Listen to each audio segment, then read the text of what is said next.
Hello everyone, welcome back to another video.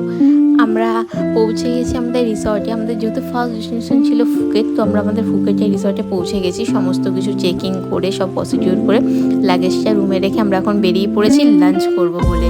Because আমাদের প্রচণ্ড খিদে পেয়ে গেছে। এখন টাইমটা ছিল দুপুরবেলা, মেবি 2টো আড়াইটে। আর আমাদের যেহেতু সকাল থেকে ঠিকঠাক করে ব্রেকফাস্টটা হয়নি, মানে খেয়েছি বাট পেট ভরেনি, ঠিকঠাক ব্রেকফাস্ট যেটা হয়নি। তো আমরা এই জন্য তাড়াতাড়ি করে বেরিয়ে পড়েছি। আর এটা ছিল আমাদের রিসর্টটা, খুব সুন্দর ছিল। আমি ভাবলাম যেতে যেতে একটুখানি ক্যাপচার করি, কারণ আমি জানি পরে করবো ভাবলে আর পরে আর আমার হয় না। এই জন্য ম্যাক্সিমাম আমার ফুটেজগুলোই আর নেওয়া হয় না। আর ম্যাক্সিমাম ফুটেজ আমি নিতে নিজেও ভুলে যাই, কারণ আমার বর এত পরিমাণ তাড়া দেয় সব ব্যাপারে, চল মানে কোথাও 2 মিনিট দাঁড়াতে দেয় না। সো ওর জন্য আমি অনেক কিছুই করা হয় না পসিবল। এটা ছিল। আর সব থেকে বড়ো কথা ছিল, রিসর্টটা প্রচুর গ্রিন ছিল, মানে এত গ্রিনারি ছিল, খুব ভালো লেগেছে। ও কনস্ট্যান্ট আমাকে তাড়া দিয়েছে, তাড়াতাড়ি করে চল, খিদে পেয়েছে, খেয়ে নিয়ে এসে করবি। আমি ওকে বললাম দেখ এসে আর হবে না, কারণ আমাদের এসে আর হয় না, তখন ভুলে যাব, নয় অন্য তারা থাকবে, হবে না। এই সাইডটা ছিল আরও একটা পুল, যেটা আমি তোমাকে ঘরে গিয়ে দেখাবো। আমার রুম থেকে ওই ব্যালকনির থেকে দাঁড়ালে এই পুলটা দেখা যায়। আর সামনে ছিল আর একটা পুল। মানে এই প্রপার্টিতে 2খানা পুল ছিল। আমি এর আগে অনেক প্রপার্টি ভিজিট করেছি, বাট 2খানা পুল কোনো প্রপার্টিতে দেখিনি, বা হয়তো ছিল, খেয়াল করিনি, আই ডোন্ট নো। বাট এই দুটোই আমার চোখে পড়লো, ভালো লাগলো। ভেবেছিলাম যে লাঞ্চ করে আসবো, এসে এখানে একটুখানি সুইমিং করব, বাট আর টাইম হয়নি। থাইল্যান্ডে আমি যে কটা প্রপার্টিতে ছিলাম সব কটাতেই পুল ছিল, ম্যাক্সিমাম এখন সব প্রপার্টিতেই থাকে। যদিও ভেবেছিলাম এখানে হয়নি, ওখানে করব, আর হলোই না। লাস্টে আর না হয়েই বাড়ি চলে এসেছি। আর এটা ছিল আর একটা মেন পুলটা ফ্রন্টে, আর ওইদিকে ছিল ডিজে, আর তার সাথে ছিল বার কাউন্টার। খুব ভালো লাগছিল। আমি এটা দেখে আরও ভাবছি তাড়াতাড়ি করে লাঞ্চ করে আসবো, আর এসে এখানে স্নানটা করবো। আর এটা ছিল রয়ডি, এখানে এদের ব্রেকফাস্ট থেকে শুরু করে এটা এদের রেস্টুরেন্ট ছিল। আর এটা দেখে আমার কলকাতার কথা মনে পড়লো, কারণ আমাদের কলকাতাতেও কিন্তু এরকম টানা রিক্সা আছে। আর এখন আমরা যাচ্ছি রিসেপশনের দিকে। আর এদের স্টাফরা এত ভালো, সবসময় মুখে একগাল হাসি নিয়ে কথা বলবে, মানে ওয়েল বিহেভ, আর খুব হেল্পফুল, খুব ফ্রেন্ডলি ছিল, যেটা খুব দরকার যে কোনো প্রপার্টিতে থাকলে।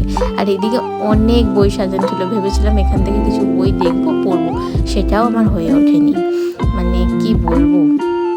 আর এদের বাইরের দিকে এখানে ছিল এন্ট্রি, ওইদিকে ছিল, এটা ছিল এন্ট্রি গেট, আর এই সাইডটা দিয়ে ছিল এক্সিট গেট। আর এখানে ছিল আরও একটা রেস্টুরেন্ট, বার, ক্যাফে। সো আমি ভেবেছিলাম ক্যাফেতে বসে কিছু খাবো, আমার আর টাইমই হয়ে ওঠেনি। মানে বাইরে সব জায়গায় খেয়েছি, বাট এখানে আর খেয়ে ওঠার টাইম হয়নি। তো যাই হোক, ঘুরতে গেলে এটা হয়, এটা হবে, ওটা হবে না, এটা নমিনাল। আর আমার বর দাঁড়িয়ে এখানে প্ল্যান করছিল একটা স্কুটি রেঞ্জে নেবে। আমি বললাম একদম কোনো স্কুটি রেঞ্জ নেওয়া চলবে না, কারণ আমরা যখন বাড়িতে থাকি তখন অলওয়েজ স্কুটি, কার এভাবে তো যাওয়া আসা করি। এখানে শুধু হাঁটবো, হেঁটে এক্সপ্লোর করবো, কারণ হেঁটে যেটা এক্সপ্লোর করা যায় সেটা মানে কার বা স্কুটিতে হয় না, এটা আমি বিশ্বাস করি।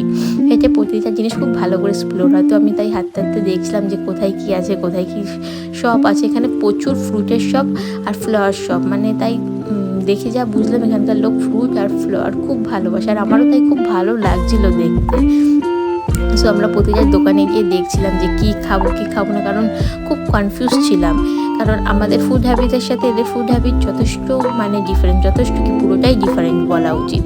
তো তারপরে একটা রেস্টুরেন্টে বসে আমরা এই ওয়ান্টন চিপস অর্ডার করেছিলাম। প্রথমে খেতে খুব ভয় পাচ্ছিলাম, আমার বর বললাম তুই আগে খেয়ে দেখ, যদি ভালো হয় দেন আমি খাবো। তারপরে ও বললো ভালো, খেয়ে দেখ।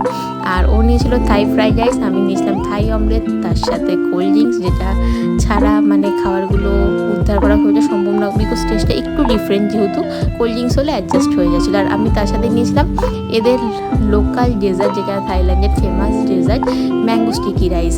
যখন নিয়ে তো ফেলেছি, দেন ভাবছি খেতে পারবো তো, কারণ কোনো স্টিকি রাইস খাইনি, শুনেছি টেস্টটা একদমই আলাদা। তার সাথে আবার আম ভাত নারকেলের দুধ দিয়ে, উপরে আবার মুগ ডাল অ্যান্ড তিল, যেটা আমরা বলি সাদা তিল, সেগুলো দেওয়া ছিল। একদম অদ্ভুত রকম কম্বিনেশন। আমি ভাবছি হয়তো খেতে পারবো না, বাট যখন খেলাম খুব ভালো লাগলো। এটা আমার এত ফেভারিট হয়ে গেছিলো। আমি এরপরে প্রচুরবার এখানে থাইল্যান্ডে যতদিন ছিলাম প্রচুরবার খেয়েছি। আর এখানে আমের টেস্টটাও আমাদের দেশের আমের থেকে পুরোপুরি ডিফারেন্ট। সত্যি খুব ভালো খেতে, আমটা এত দারুণ খেতে। আমি ভেবেছিলাম নিয়ে আসবো, বাট আমার আর পরে ভুলে গেছি, আমার আর আনা হয়নি। কিছু টাইমের আমাদের ম্যানেজমেন্টের ভুল ছিল, আর কিছু আমাদের শপিংয়ের ভুল ছিল। ঠিকঠাক কিছু ম্যানেজমেন্ট আমাদের হয়ে ওঠেনি। তো যাই হোক, এই রুমে চলে এসেছি। এটা ছিল আমাদের রুম, যেটা খুব সুন্দর ছিল। আমার তো বেসিক্যালি খুব পছন্দ হয়েছিল।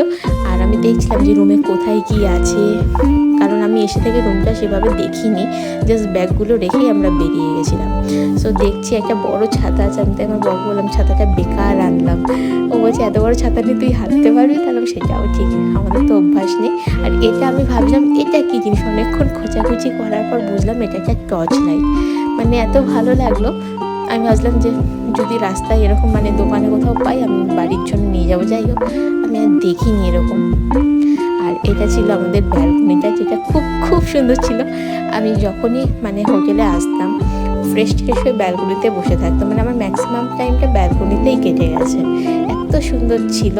আর প্রপার্টিটা দারুণ ছিল, যেমন ওয়েল মেনটেন তেমনি ক্লিন। আর এত বড় প্রপার্টি, মানে সত্যি মানে খুব ফ্রেশ এয়ার ছিল এখানে। কিছু কিছু প্রপার্টি হয় না, মানে মানে কেমন বলবো, ঠিকঠাক নয়, হয়তো আমরা একরকম দেখে বুক করি আর একরকম হয়ে যায়। বাট এটা যেমন দেখে বুক করা হয়েছিল তার থেকেও বেশি ভালো ছিল। আর এটা ছিল ওয়াশরুম, খুব নিট অ্যান্ড ক্লিন। আর তার সাথে ছিল হেয়ার ড্রায়ার। আমি জানতাম যে এখানে হেয়ার ড্রায়ারটা থাকবে, দ্যাটস ওয়াই আমি আর বাড়ি থেকে ক্যারি করিনি, যেটা মেয়েদের হেয়ার ড্রায়ারটা খুব দরকার। আর এই বিকেলবেলা ঘুম থেকে উঠে আমরা রেডি হয়ে বেরিয়ে পড়েছিলাম যে এবার পুরো সিটিটা আমরা এক্সপ্লোর করব। তার সাথে এই সুন্দর সুন্দর জিনিসগুলো দেখে নিলাম। একটা ছিল পিঙ্ক কার, মানে পিঙ্ক টুকটুক, আর তার সাথে এই ওয়াটার বাইকগুলো একসাথে যাচ্ছিলো। ভালোই লাগছিলো রাস্তায় দেখতে। মানে আমরা আমাদের দেশে যেরকম জিনিস দেখি তার থেকে একটু অন্যরকম দেখলে একটু অন্যরকম ভালো লাগা লেগেই থাকে আমাদের। আমারও ফার্স্ট টাইম সেটাই হচ্ছিলো, বেশ সুন্দর লাগছিলো। আর চারিদিকে প্রচুর দোকান, প্রচুর জিনিসপত্র, খাওয়ার দোকান, আরও বিভিন্ন ডিফারেন্ট দোকান, সি ফুড মার্কেট। সো সেগুলোই দেখতে দেখতে আস্তে আস্তে আগাচ্ছিলাম।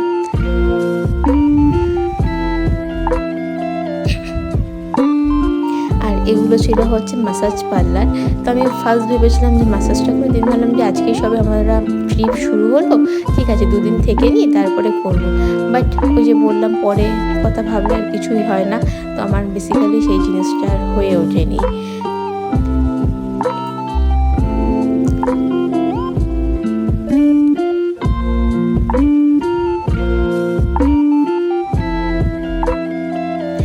তারপর আমার কয়েকটা দরকারি জিনিস কেনার দরকার ছিল, তো গেছিলাম এই শপটাতে একটু অন্যরকম সোপগুলো দেখলাম। তারপরে নীল ফ্যানটা, তারপরে কি দেখেছিলাম গ্রিন কালারের ফ্যানটা। আমার বর তারপরে আবার গ্রিনটা টেস্টও করেছিল, টেস্টটা জঘন্য ছিল। ও নিজেই বলেছে আমি তো খাই না। আমি বললাম তুই খা। ওটা ছিল গ্রিন অ্যাপেল অ্যান্ড মিন্ট দেওয়া। তো আমিও বললাম তুই টেস্ট কর, আমি তো এমনিও খাবো না অমনিও খাবো না। বললো খুব বাজে খেতে। লাস্টে আবার ওইটা ফেলে কোল্ড ড্রিঙ্কসই খেয়েছে। আর এই চারিদিকে দোকানগুলো দেখছি, যা দেখছি তাই মনে হচ্ছে কিনে নিই, বাট দামগুলো লিটিল বিট এক্সপেন্সিভ। আর এটা হওয়ারই কথা, যে কোনো ট্যুরিস্ট স্পটে তো এক্সপেন্সিভ হবে। আর ওই যে দূরে দুজনকে দেখা যাচ্ছে কাপল, ওনাদের সাথে আমাদের এয়ারপোর্টে মিট হয়েছিল, কুয়ালালামপুর এয়ারপোর্টে। ওনারাও এসেছিলেন হানিমুনে। তো সেখান থেকে যেটা হয় ফ্রেন্ডশিপ হয়েই যায় মানুষের সাথে মানুষের। সো ওনারাও তারপর আমাদের সাথে জয়েন করলেন। ওনাদের যেহেতু হোটেলটা আলাদা ছিল, আমাদের আলাদা ছিল, তো বাই ফোন আমাদের কথা হচ্ছিলো। কথা হলে সেভাবে একটা মিটিং পয়েন্টে মিট করলাম। আর এখানে হট করে দেখতে পেলাম পাইনাপেল রাইস, পাইনাপেল দিয়ে রাইস। তার মধ্যে আবার পাইনাপেলের মধ্যে সার্ভ করছে। আমার বড় আমাকে বলছে খাবি? আর আমি একদমই খাবো না, আমি এমনি পাইনাপেল খাই না। পুরো মার্কেটটা এক্সপ্লোর করে দেখছি যে আমি কি খেতে পারি। লাস্টে দেখলাম এটাই আমার সব থেকে comfort food, waffle ice cream lots of fresh fruit দিয়ে, যেটা আমি খুব ভালো খাই ফ্রুটসটা। কারণ অন্য কিছু আমার যথেষ্ট ভয় লাগছিলো টেস্ট করতে, যে কোথার থেকে কি খেয়ে নেবো, কেমন টেস্ট হবে, দেন হয়ে গেল বমি করতে করতে শেষ হয়ে যাব। আমি খুব ভালো খাচ্ছিলাম, তো বর বললাম একটুখানি টেস্ট করে দেখ, খুব ভালো করেছে। আমরা ঢুকে গেছি বাংলা রোডে। তো এবার এই জায়গাটা এক্সপ্লোর করব। প্রচুর নাম শুনেছি, প্রচুর হাই প্লেসটা। তো করতে করতে আমরা ওখানের একটা বার কাম মিউজিক প্রোগ্রাম হচ্ছিল বারে। তো আমরা লাইভ মিউজিক প্রোগ্রাম, তো আমরা সেখানে ঢুকলাম। এবার আমাদের মতো যারা নন অ্যালকোহল হাজব্যান্ড ওয়াইফ, তাদের তো কিছুই বলার নেই, তারা কী খাবে, হয় কোল্ড ড্রিঙ্কস নয় সোডা। তো আমাদের অবস্থাটা সেটাই হয়েছিল।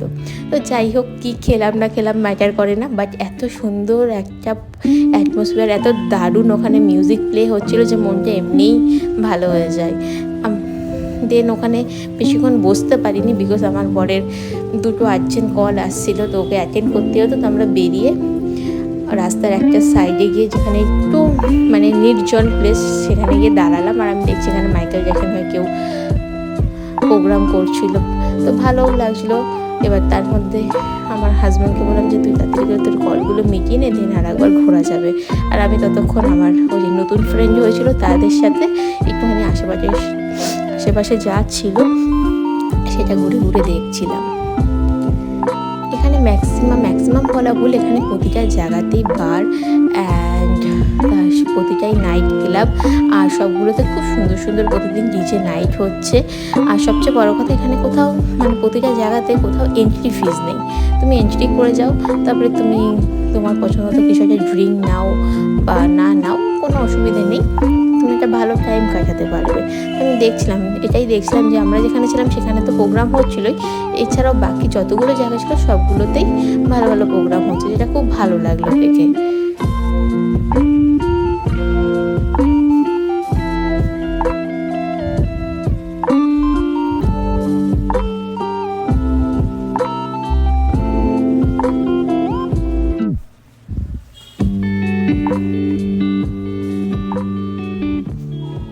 কী করবো, বর ব্যস্ত থাকলে যা হয়, নিজেই একা একা হাঁটছি আর ভিডিও নিচ্ছি, আর তারপর আস্তে আস্তে আগাচ্ছি। আরও অনেকগুলো জায়গা দেখলাম। সবচেয়ে ভালো লাগে কোথাও ঘুরতে গেলে সেখানকার ফুড কালচার, সেখানকার মানুষজন, ইচ অ্যান্ড এভরিথিং এক্সপ্লোর করা হয়ে যায়। এখানে এসে আমাদের বিভিন্ন রকম এক্সপিরিয়েন্স হয়েছে, ম্যাক্সিমামটাই ভালোই বলবো, খারাপ সেরকম আমার কিছুই হয়নি। একদমই বলা ভুল যে খারাপ হয়েছে, হারাতে না, ওই একটা দুটো খারাপকে ওইটা ম্যাটার করে না, বা সবটাই ভালো এক্সপিরিয়েন্সই হয়েছিল। আর অনেক কিছু ভুলভাল কথা শুনতাম, তো সেগুলো মিথগুলো মেনলি ভেঙেছে। কিছু মানুষ বলে না, একটু বেশি বাড়িয়ে বলে, তো না আসলে বোঝা যায় না যে মোটেও ওরকম কাজবাজ মানে ওরকম কিছু হয় না।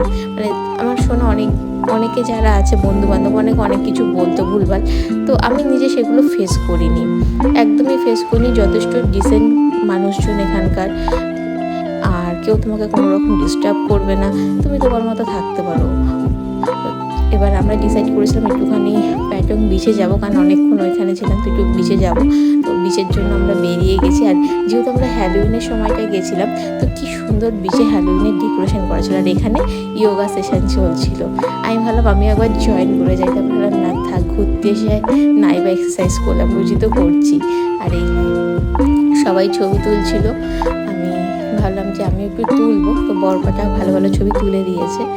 তবে দিন অবশ্যই তবে রাতের থেকে দিনে বেশটা বেশি সুন্দর লাগে, কারণ তখন কালারটা বোঝা যায় জলের, আর বেশি রিফ্লেক্ট হয় কালারটা। আর এই যে পেছনে ওনারা দুজন দাঁড়ানো, বলে না যে কি স্বর্গে গিয়েও ঝান ভাঙে, আমার হাজব্যান্ডকে ধরেছে, দাদা প্লিজ কটা ছবি তুলে দাও, নাহলে আমাদের হানিমুনে আর ছবি তোলা হবে না। তো আমার বরকে ওদেরকে ছবি তুলে দিচ্ছিল, আর আমি বসে বসে ভিডিও করছিলাম বিচের।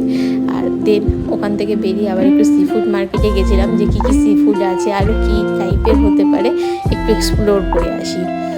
আর এখানে দেখলাম টুকটুকে বেশ কয়েকজন মানুষ, খুব লাউডে মিউজিক চলছিল, আর এনারা খুব এনজয় করছিল, ভালো লাগলো। কেউ যদি মন থেকে এনজয় করে, সেটা দেখলে দেখবে নিজেরও ভালো লাগে। আমরা এগেন আবার ওইখানেই ঢুকে পড়েছি, আলাম যে আরেকটু মিউজিক শুনে আসি। খুব ভালো হচ্ছিলো প্রোগ্রামটা। এসে আমার জন্য একটা লেমন সোডা, আর ওর জন্য নিয়েছিলাম কোকোকলা। যে বললাম নন অ্যালকোহল হলে সব জায়গায় এই সমস্যা, আমাদের হয় এই সমস্যা, লস অফ অপশনের মধ্যে আমাদের জন্য অপশান কিছুই থাকে না। এই দুখানাই অপশান ছিল, খেলে খাও নয়তো বাড়ি যাও। তো আমরা বললাম ঠিক আছে চলো এই দিয়ে টাইমটা কাটাই। আর এখানে এসে আমার বরকে একটুখানি অন্যরকম ভাইবস, আমি কি বলবো, দেখলাম যে মানুষটাকে আমি কোনোদিন এরকম ভাইবসে দেখিনি। সব সময় চুপচাপ শান্ত, কোনো রকম কোনো এক্সপ্রেশন নেই, মুখ গোমরা করে থাকে লিটারেলি। সেই মানুষটাও দেখলাম হালকা হালকা গানের সাথে নিজের মাথাটা নাড়াচ্ছে, দেখে খুব ভালো লাগলো যে ঠিক আছে, মানুষটা সত্যি এনজয় করছে। একটা ভ্যাকেশনের খুব দরকার ছিল ওর এত বিজি শিডিউলের মধ্যে। আর সবচেয়ে বড় কথা, যার জন্য আসা হয়েছিল সেটা ছিল ওর বার্থডে, যেটা আজকে রাত্রেই ছিল। সেটা ও যে খুব এনজয় করছে, সেটা দেখে আমার আরও ভালো লাগলো যে আমার আশাটা সার্থক হয়েছে ওকে নিয়ে। ও এতটা এনজয় করছে, আমার বেসিক্যালি ভালো লাগলো। তো আমরা এবার বেরিয়ে যাব হচ্ছে বাইরের দিকে। আমরা যেখানে রেস্টুরেন্ট থেকে শুরু করে সব কিছু খাওয়ার দাওয়ার সব দোকানগুলো আছে, তো আমরা যাচ্ছি ওই দিকে। আমরা এখন বাংলা রোড ছেড়ে দেবো, কারণ ওর বার্থডেটা সেলিব্রেট করতে হবে। সো এই এসে গেছে সেই ফাইনাল টাইম, মাই ম্যানস বার্থডে।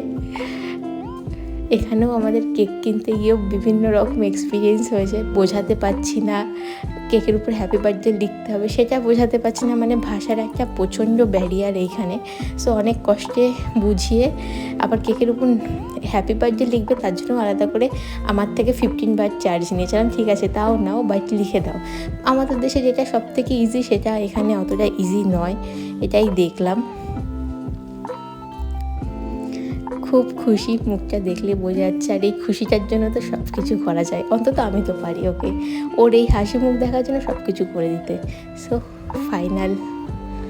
ফাইনালি ওর বার্থডেটা ডান। চেয়েছিলাম যে বছর একটু বেশি ভালোভাবে করতে, হয়তো পেরেছি। আমি বললাম শুধুমাত্র আমার কিনে দেওয়া কেক খেয়েই ট্রিট দিলে হবে না, আমার এখনই কিছু চাই। দেন আমি বললাম একটু ফ্রেঞ্চ ফ্রাই খাবো, তো ফ্রেঞ্চ ফ্রাই খাইয়ে ও বললো তাহলে আমি একটু নাইট মার্কেটে গিয়ে ওখান থেকে একটু কুমিরের মাংস টেস্ট করব। আমি ভেবেছিলাম টেস্ট করবো, বাট দেখার পর আর ওটা আসার পর এত বাজে স্মেল, আমি আর খেতে পারিনি। ও টেস্ট করেছিল, আর টেস্ট করে আমাকে যেটা বললো সেটা হচ্ছে টেস্টটা খুবই খারাপ। আমি বললাম কেমন খেতে লাগছে, বলছে 3-4 দিন চিকেন বাইরে রেখে দিলে যেরকম টেস্ট হয়ে যায় ব্যাপারটা ঠিক সেরকম। হলাম ঠিক আছে, ওকে তুই খা, কোনো অসুবিধে নেই, আমার আর দরকার নেই, আমার হয়ে গেছে। আর এটা ছিল মেনু কার্ড, দেখেই নিতে পারো, দামগুলো এখানে মেনশন ছিল। আর খুব তাড়াতাড়ি আসি এটার আরও একটা পরের পার্ট নিয়ে, ততক্ষণের জন্য টাটা।